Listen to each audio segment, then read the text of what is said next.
Hare Krishna, saludos, bienvenidos. Hoy estamos en martes, vamos a ver qué fecha. Martes 7 de marzo y vamos a seguir con la lectura del Bhagavatam. Encontramos un lugar para poder hacer la lectura y hacer la transmisión. Verso 11, capítulo 5, en el canto segundo. Así que bienvenidos.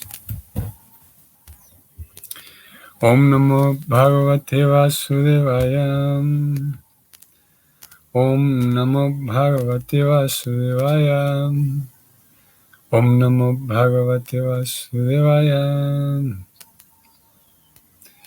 Yena Swarochisa Viswam Rochitam Ruchayamyaham Yatharko Gnir Yatasomo Yatarksagaha Tarakam.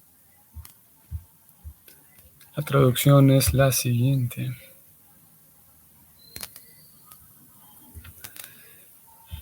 Vamos a recordar aquí un poco el contexto. Están conversando entonces Narada Muni con su papá, con el señor Brahma, y Narada Muni preguntó al señor Brahma, se dirigió a él para preguntarle que quién es el que está por sobre usted, porque yo veo que, bueno, Narada Muni habla en plural, ¿no? Él dice, nosotros vemos, si bien es verdad, solamente están conversando ellos dos, pero entonces el señor Narada Muni pregunta al señor Brahma que nosotros vemos que usted hace austeridades, entonces pensamos que hay alguna fuente de donde usted obtiene su inspiración, su conocimiento, y queremos saber eso. O él pregunta, o Narada pregunta, ¿o acaso usted está solo, sin la ayuda de nadie más, creando todo esto, diseñando el universo? Ese es el contexto. Y bueno, en realidad ya comenzamos, desde versos anteriores ya el señor Brahma comenzó su respuesta. Pero dado que ayer no hicimos la lectura, nada más para refrescar cómo está ese contexto, es que lo hablamos así brevemente, ¿no? Entonces, el señor Brahma está respondiendo y él dice lo siguiente, vamos a leer. Yo creo después de que el Señor manifiesta su creación, mediante su refulgencia personal, conocida como el Brahma Yoti, tal como la luna, el firmamento, los planetas influyentes y las estrellas titilantes manifiestan también su brillo cuando el sol manifiesta su fuego. Vamos al significado escrito por Prabhupada, que es el siguiente. El señor Brahmaji le dijo a Narada que era correcta su impresión de que Brahma no era la autoridad suprema de la creación. Algunas veces ciertos hombres con poca inteligencia tienen la tonta impresión de que Brahma es la causa de todas las causas. Pero Narada quiso aclarar el asunto con las declaraciones de Brahmaji, la autoridad suprema del universo. Así como la decisión del Tribunal Supremo de un Estado es concluyente, en forma similar el juicio de Brahmaji, la autoridad suprema del universo, es concluyente en el proceso védico de adquisición de conocimiento. Tal como ya afirmamos en el verso anterior, Naradaji era un alma liberada, por lo tanto, él no era uno de los hombres poco inteligentes que aceptan a un falso dios o dioses a su manera.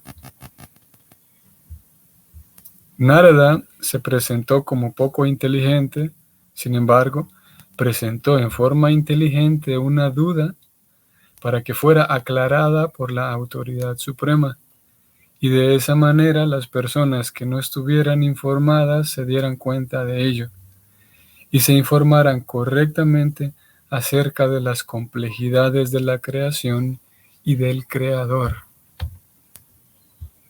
Las complejidades de la creación.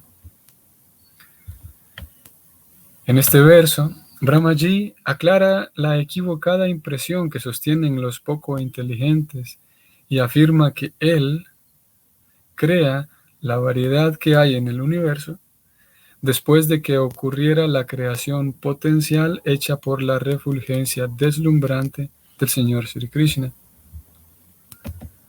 Brahmaji también ha declarado separadamente eso mismo en la Samhita conocida como la Brahma Samhita, en donde él dice: Yasya prabhavato jagadanda koti swashesha vasudadi vibhuti binan tad brahma nishkalam anantam ashesham bhutam govindam adipurusham tam aham bhajami. La traducción de este verso es la siguiente, abre comillas: yo sirvo a la suprema personalidad de Dios, Govinda, el Señor primordial, cuya trascendental refulgencia corporal, conocida como el Brahma Jyoti, que es ilimitada, insondable y omnipresente, es la causa de la creación de ilimitados números de planetas, etc., que poseen diversas variedades de climas y condiciones de vida específicas. Cierra comillas. La misma declaración se encuentra en la Bhagavad Gita 14:27.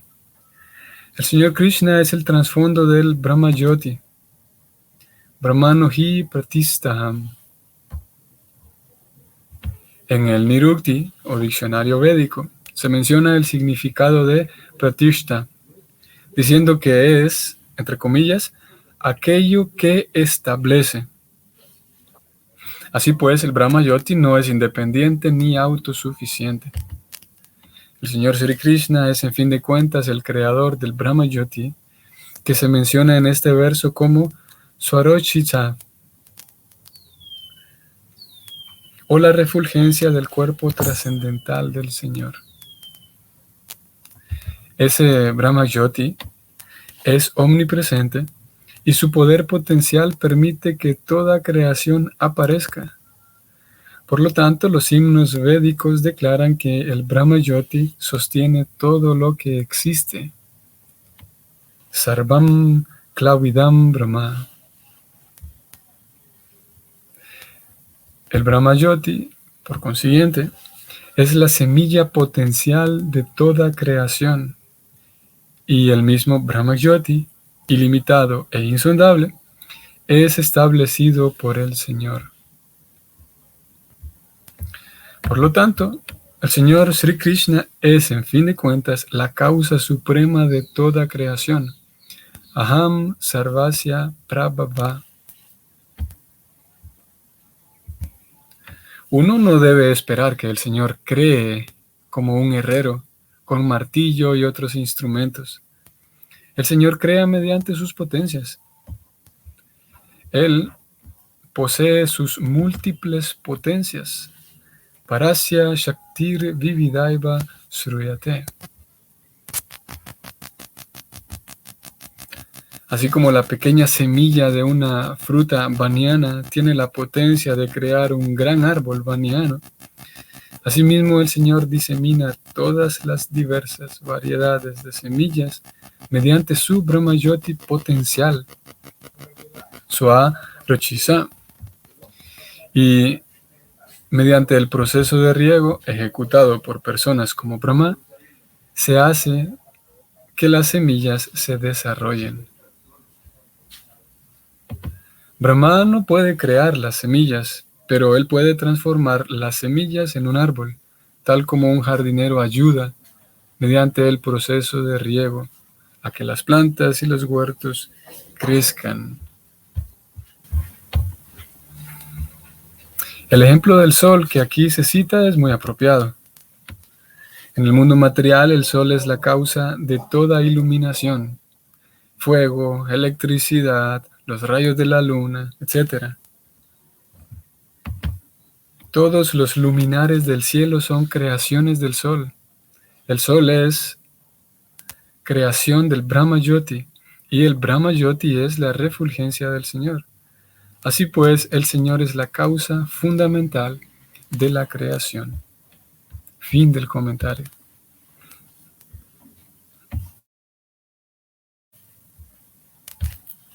Bien, así es que, como aquí lo leímos, voy a ir al verso de vuelta porque vamos a ver. Prabhupada llega un momento en el que habla de las complejidades. Vamos a ver.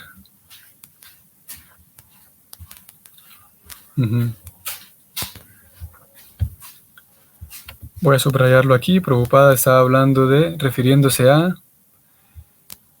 informarse correctamente acerca de las complejidades de la creación y el creador. Las complejidades de la creación y el creador. Es un tema, sí, es un tema complejo, podríamos decir.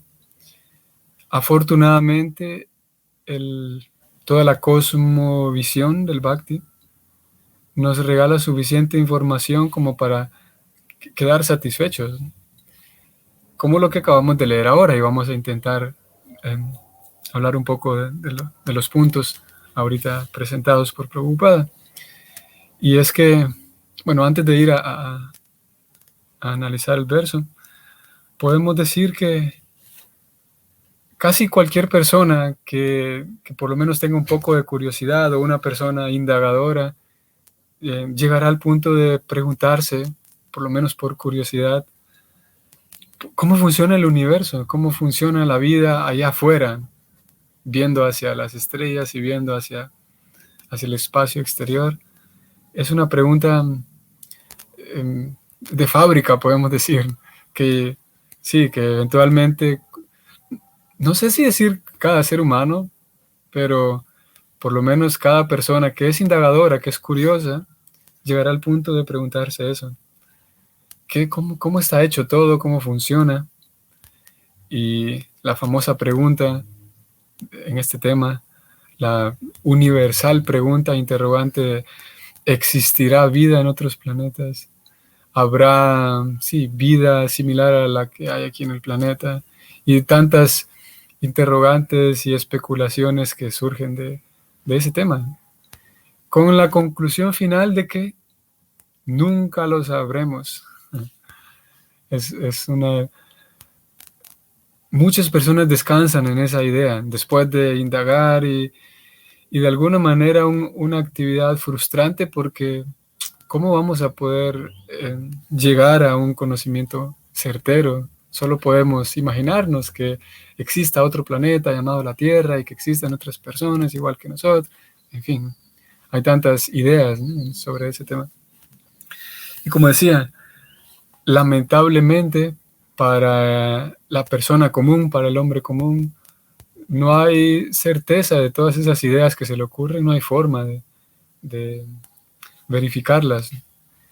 Así que tristemente la persona termina concluyendo con esta siguiente idea, y esta siguiente idea le hace descansar. La idea es que nunca lo sabremos.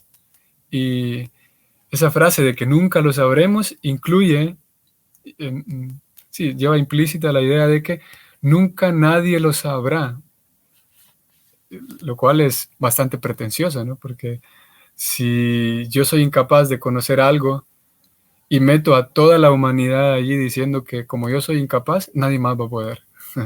Así que nunca nadie lo sabrá.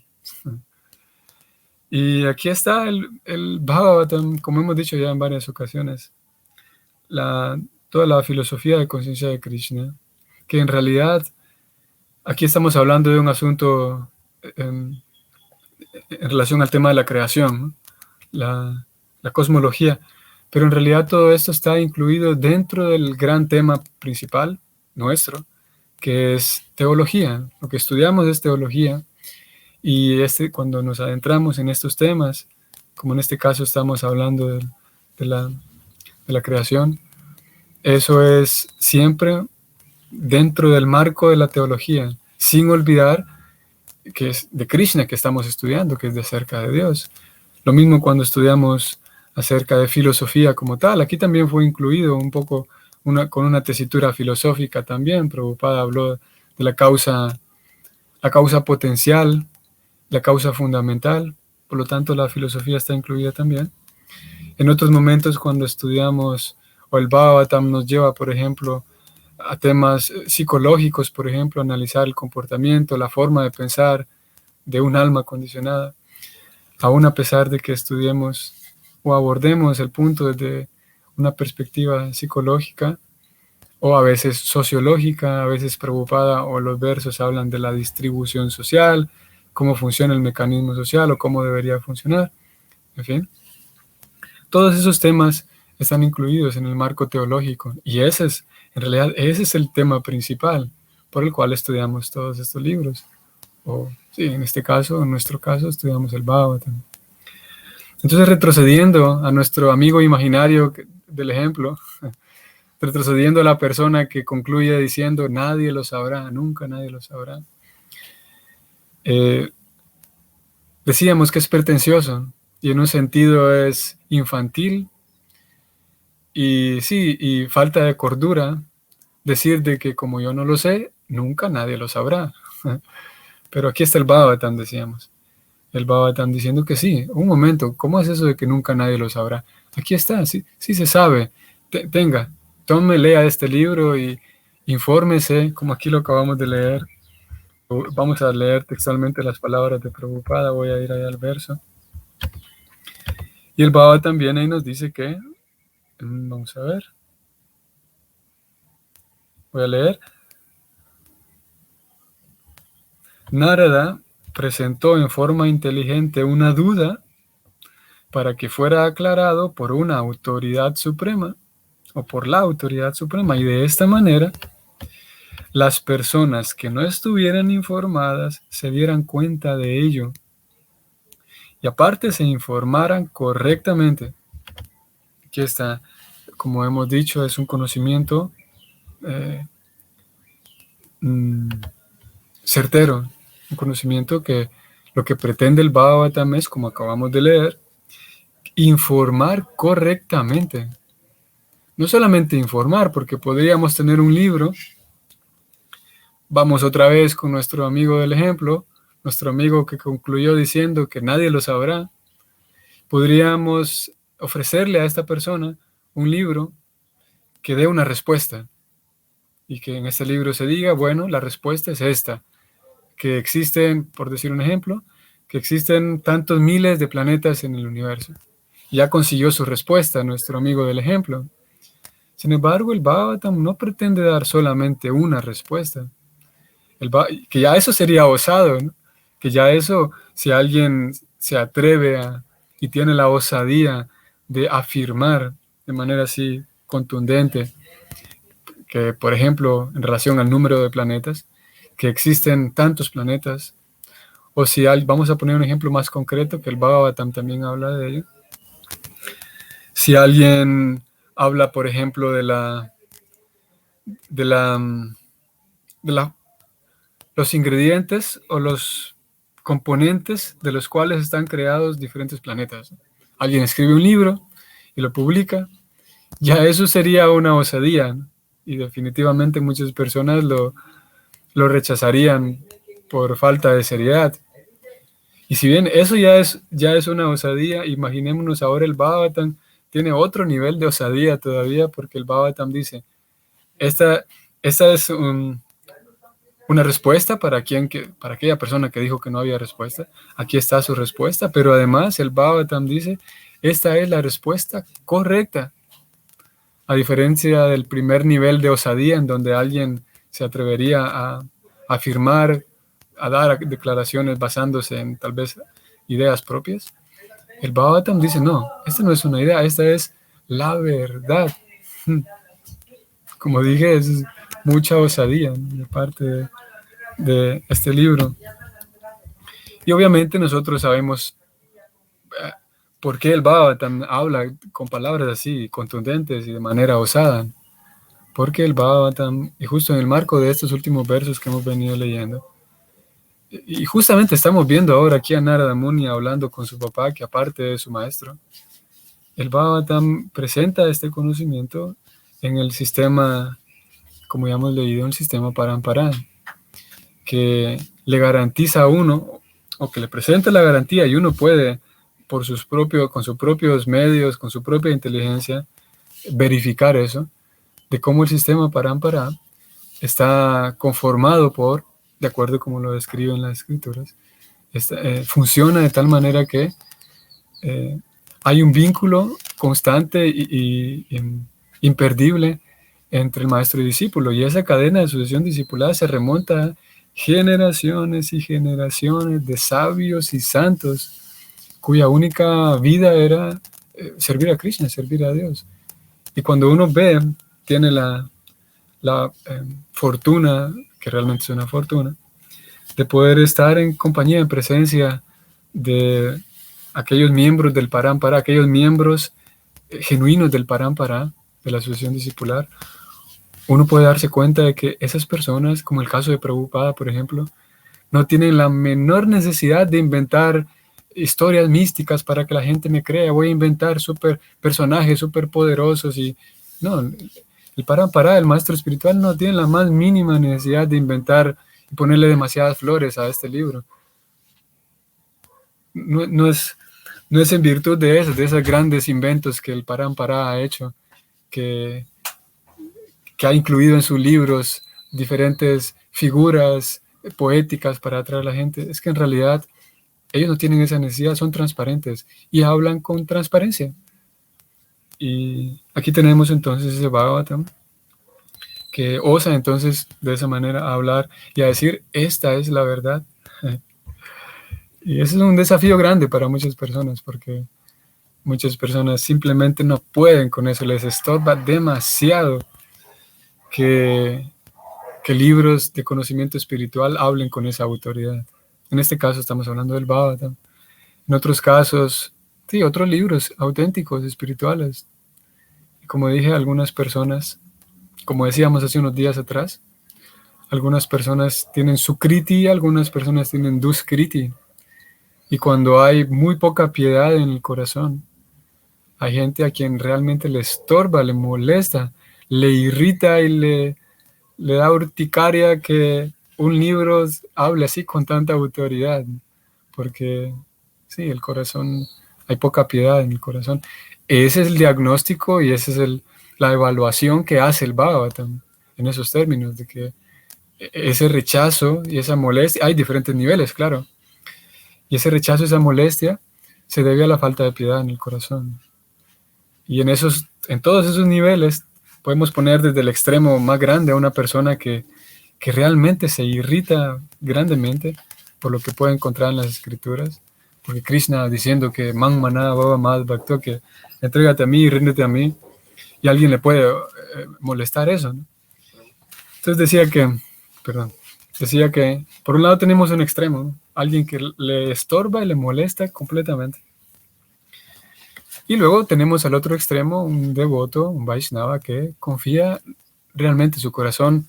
Hay una cantidad tan grande, no solamente de sukriti, pero si hay devoción en el corazón, entonces el devoto confía en lo que dicen las escrituras, ¿no? Y luego tenemos un abanico tan grande en medio de esos dos perfiles. Y la pregunta natural sería entonces, ¿en dónde nos encontramos? ¿En dónde estoy yo? Porque si lo analizamos un momento, nos podemos dar cuenta, y estoy seguro que así es con ustedes, a pesar de que no los conozco a ustedes, pero estoy seguro que así es, de que ustedes no están, y yo tampoco, no estamos en un extremo ni en otro. Nosotros, ustedes y yo, no somos aquel perfil de que aquella persona que le molesta grandemente escuchar que Krishna dice que yo quiero reverencia para mí. Entonces la persona dice, pero ¿por qué Krishna está tan urgido de que le demos reverencia? ¿Cuál es el afán de que Krishna, él dice, denme reverencias a mí? Como dije, nosotros estoy seguro que no somos de ese tipo de personas, porque estamos aquí leyendo este libro, ¿no? El Bhagavatam. Pero también estoy seguro, tengo menos seguridad de esto otro, pero del primer ejemplo estoy convencido totalmente, del segundo menos, pero estoy casi seguro de que no estamos todavía en ese otro nivel con un corazón completamente confiado, recibir todas las garantías de Krishna presentadas en la Gita y todo lo que las escrituras presentan. Y las escrituras dicen, por ejemplo, que todo, absolutamente todo, todo lo que leemos en los libros, toda la teología, todo lo que estudiamos, todas las reglas, todo termina en una sola cosa. Toda esa filosofía, toda esa teoría está para que nosotros terminemos convencidos de un solo punto. Y ese punto principal es que debo entregar mi vida al Señor. Y que no solamente debo entregarla, sino que no hay cosa más natural para mí y para todos que cooperar con el placer del Señor, cooperar con el placer de Krishna. Cuando hablamos de el Señor, es también diferente hablar de Krishna. Entonces, ya que estamos en estamos transitando la vida material y la vida devocional, tratando de ajustar la vida devocional, la ciencia devocional, tratando de aterrizarla a nuestra vida y poderla ejecutar en todos los aspectos de nuestra vida. En ese esfuerzo estamos ahora. Y ese esfuerzo consiste justamente en ir limpiando el corazón para entonces desarrollar y fortalecer la fe. Por eso decía que estoy seguro que tampoco estamos en este segundo perfil, porque el proceso consiste en eso, en que a medida que avanzamos la fe se fortalece, y a medida que la fe se fortalece, entonces aquello que leemos en las Escrituras pues tiene más peso en nuestra vida. En este caso, volviendo al verso de hoy, y no solo el verso de hoy, pero todo el contexto que hemos traído, y creo que vamos a seguir hablando del tema, el Bhagavatam viene hablando entonces con certeza de cómo funciona la creación.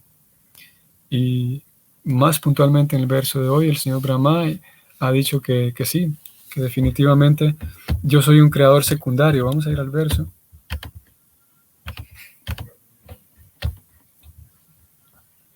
Y muy bonita la analogía que él presenta. Él dice, yo soy un creador secundario en el sentido de que si es verdad que yo brillo, podemos decirlo así, si es verdad que yo tengo habilidades, es porque hay alguien antes de mí que brilla y me permite a mí brillar. Es alguien que es la fuente de toda la inteligencia y me permite a mí entonces con inteligencia crear de manera secundaria. Y Prabhupada ha hablado en el significado de cómo en realidad Krishna, como acabamos de leer, Krishna no es que él dice, bueno, voy a crear el mundo material, voy a reunir todos los materiales y voy a invertir tiempo yo en crear todo. Como un herrero, dijo Prabhupada, usando herramientas. No, Krishna simplemente a través de sus propias energías, él puede, como lo acabamos de leer, a través simplemente del brillo de su cuerpo, a través de su Brahma Jyoti, hace posible, ni siquiera es él mismo, Krishna, quien está presente como causa, como Prabhupada dijo, causa potencial. Ni siquiera es Krishna como tal, Swayam Krishna, el niño que juega con las vacas y con sus amigos, sino que más bien es a través del propio brillo de su cuerpo, que es el Brahma Jyoti. Dicho de otra manera, el Brahma Jyoti, como acabamos de leer, es la causa de todo, y Krishna es todavía la causa del Brahma Jyoti, que es un tema que pienso que se va a seguir desarrollando en los próximos versos. Pero lo cierto es que de esa manera se ha descrito brevemente esa complejidad de la creación y el creador en este verso, y en la medida en la que vamos siguiendo el proceso, siguiendo las normas, a pesar de que puede ser complejo el tema, dos cosas, a pesar de que puede ser complejo, dos cosas. Número uno, podemos captarlo con mayor facilidad, a pesar de ser complejo, porque estamos siguiendo el método.